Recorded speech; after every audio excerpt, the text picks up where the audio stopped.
I'm Maria Romero. I'm with the Galveston Chamber of Commerce. Hi, I'm Leslie Glenn, and I'm with the Galveston Port Board of Trustees here at the Convention and Visitors Center.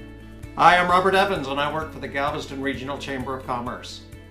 I'm Jill Chapman. I work for the Galveston Regional Chamber of Commerce, and I'm the Director of Events and Sponsorship.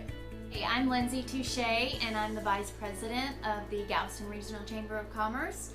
My job here is to do the marketing and the website and the communications for our members. Hi everybody, I'm David with Bolivar Live, and today we're in Galveston, Texas at the Galveston Regional Chamber of Commerce. We're going to talk about what they do for businesses and how they advocate. Today I've got Gina Spagnolia and Lorraine Grubbs here. We're going to talk about memberships, what they do to help us statewide and nationally. But first, this Bolivar Live is brought to you by the Big Store. When you're on Bolivar, there's a sign. He's an admiral. When you're on Bolivar and need anything, stop by the Big Store and you'll be greeted by a staff of smiling faces and a staff that's eager to help you find what you're looking for. If the Big Store doesn't have it, chances are you really don't need it.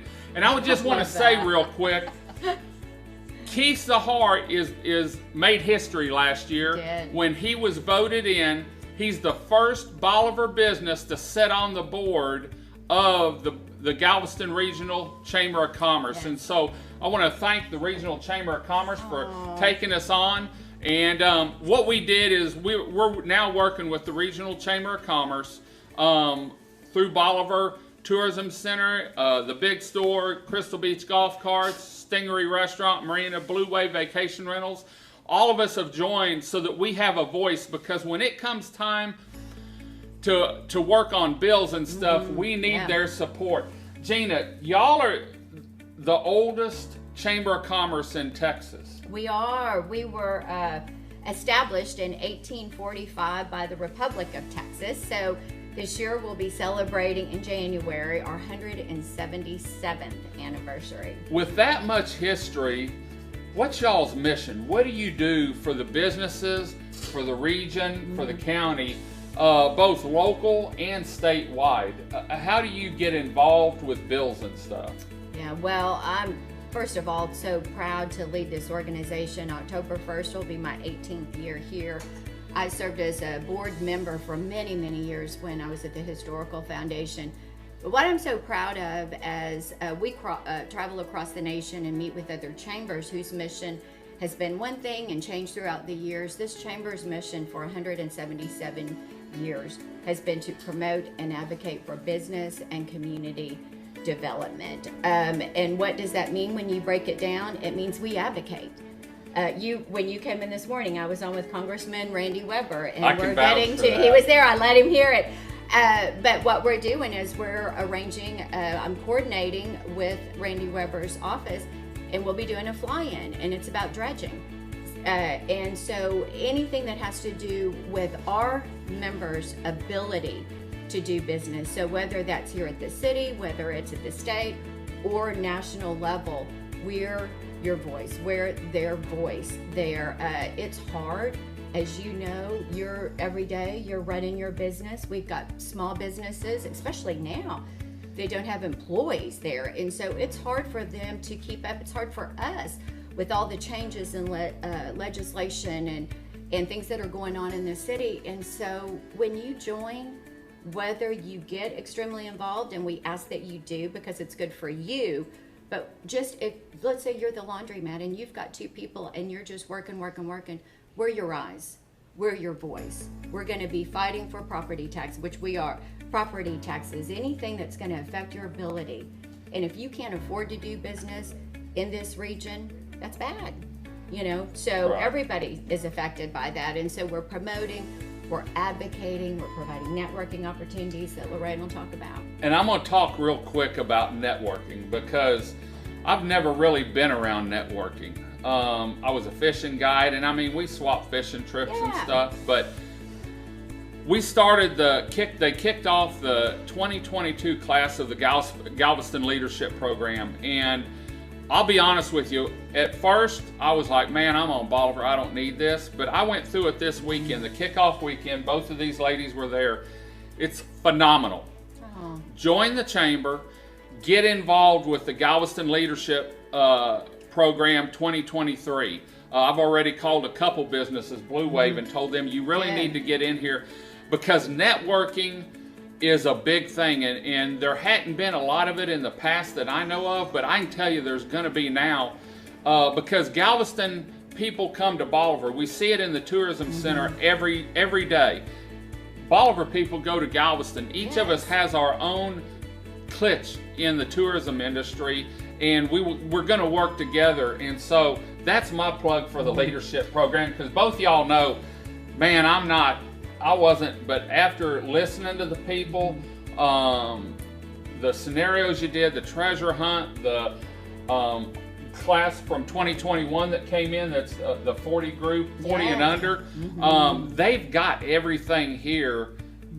And their mixers isn't 2 or 3 people, or their breakfasts aren't 2 or 3 people. And so anyway, there's my plug for what I've seen in the last year, but mainly the last week. I've got involved, and I'm already making plans for other things to do over here once we hit October and November. So, and I'm gonna talk about him and brag about him, and I want Lorraine to talk about that program and other things that she's doing. But one of the things that I want you to consider, and it's what you said, this is not the time for communities, really even regions, to be competitive.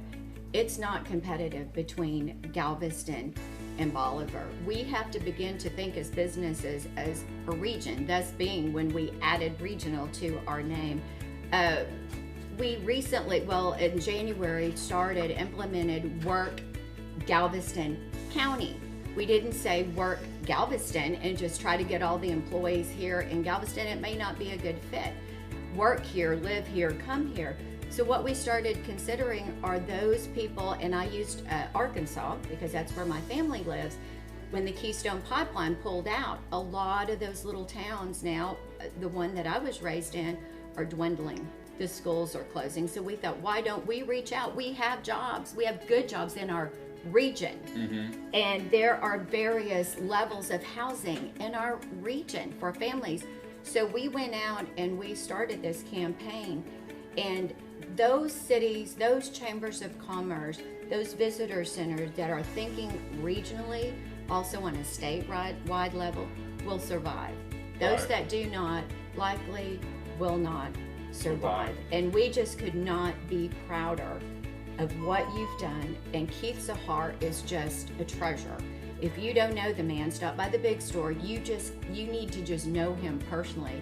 But we love this, and thank you. You were a big part of kind of giving the nod and saying, let's work together and let's think regionally, because we're competing against different regions. Right. People have a lot of choices in Texas, so we want them to choose our region. Well, like I told y'all and told Keith, y'all have things that Bolivar doesn't have. Sure. And Bolivar has things that y'all don't have, and it's not, there's a little overlap maybe on restaurants and stuff, but like you put it and Keith put it, there's plenty of slices in the pie. There's plenty of cherries in the slice, and there's plenty of gallons of milk to go with it. And so if we work together, we may bring in people from North Carolina or North Dakota, but while they're here, they're going to come over and see Galveston and put money in your economic area. That's right. And same thing with us, because we get people in the tourism center that say, we're staying in Galveston, but we came over here to drive on the beach and want to eat. And so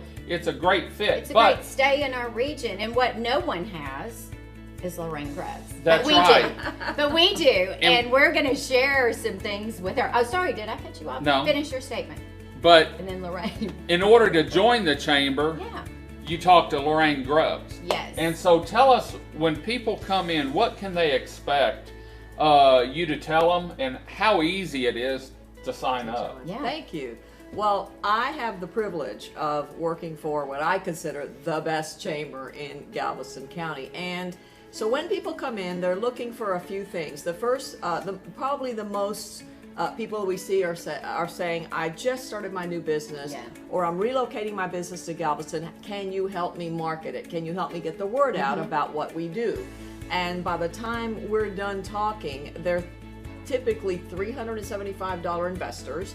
So they will say to me, my gosh, for $375, you've just given me a year's worth of amazing opportunities. Yes. And along the way, they may not understand what we're going to offer them. For example, all of a sudden, somebody may come up with a rule or something that's going to A new regulation. And so they come to us. We put a committee together. You help fight it, and it works. And so that's the first person. That's the other thing. They've got plenty, a lot of chambers are smaller. The board does everything, or they have one or two people. You've got plenty of chances over here to get involved with helping, because you are part of the chamber. You're part of the team. Just like with us, you're part of Team Bolivar. You can help make the decisions on what they want to advocate for, how they want to advocate for it. Maybe you have a problem and you go to them and it goes all the way to Austin, in some point. The golf cart bill was a big bill because it would have affected Galveston, Bolivar, and I know y'all were involved with that. I know Randy Martin went up there with Crystal Beach Golf Carts and talked on it. And so there's plenty of ways to get involved, to be part, not only a member of the chamber, to be part of the chamber, Galveston Regional Chamber of Commerce. And so, like I said, if you need anything, the phone number is going to be down here at the bottom of the screen. You can call them. They can answer questions. I'll put the email in the write-up on how to get hold of them for more information on joining, or maybe you're a member and you want to get further involved, because the sky's the limit. Yes.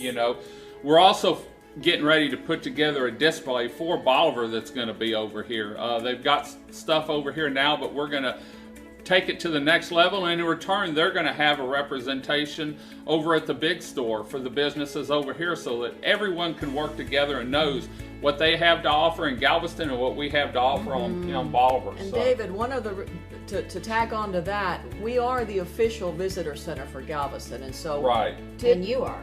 And with you, absolutely. So when those 14,000 people a year come through our doors, you can bet Bolivar's part of the package that we are selling. And that's part of working together. Do we have 14,000 people through the door? Probably not. In fact, no. But you're going to. We do have a lot of people, and I know this year Kathy said, David, I can't get this done because the phone keeps ringing, and this, people keep coming in groups. And so, we're growing. We've been in business about 5 or 6 years. In fact, we opened up the weekend Harvey hit. And so that's how long we've been around. So anyway, if you have any questions, we're going to be back and forth over the next year, talking to Lorraine, talking to Gina, showcasing some of Bolivar and what the Regional Chamber of Commerce is doing. So stay tuned. We'll be back. And until next time, I'm David with Bolivar Live. Y'all have a great day, great week. Come see us. God bless, and bye-bye. Bye.